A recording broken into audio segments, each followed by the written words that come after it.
tänane päev tundub igatepidi mõnus. Sa veedad selle kas perekonnaga või kui sa oled üksinda, siis tunned sa ennast igal juhul oma võimete tipus olevat. Päev on täis küllust ja rahulolu ja mõnu ja mugavust. Ning kui sinu elu siiamaani tundub, et ei ole olnud väga selline mõnus ja hea ja tore, siis tänasel päeval see kindlasti muutub.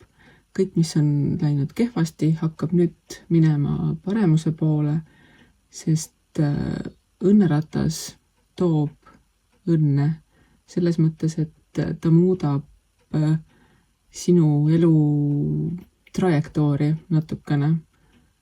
Tema ei muuda, sina ise muudad, aga energiad on sellised, et sinul on selliseid muudatusi täna kergem teha.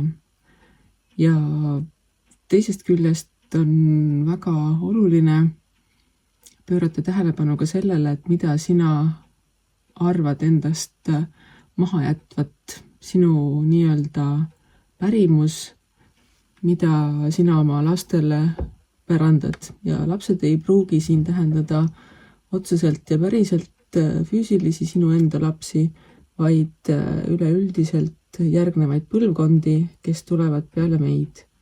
Et mida sina ehitad, mis näitavad, et mina olin siin. Mõtle selle peale, tegutse selle nimel ning tänasel päeval on selle tegevusega tõenäoliselt kergem hakkama saada, kui võib-olla mõnel teisel päeval. Nii et täna tundub kõik asjad minevad paremini kui eile ning sa lood enda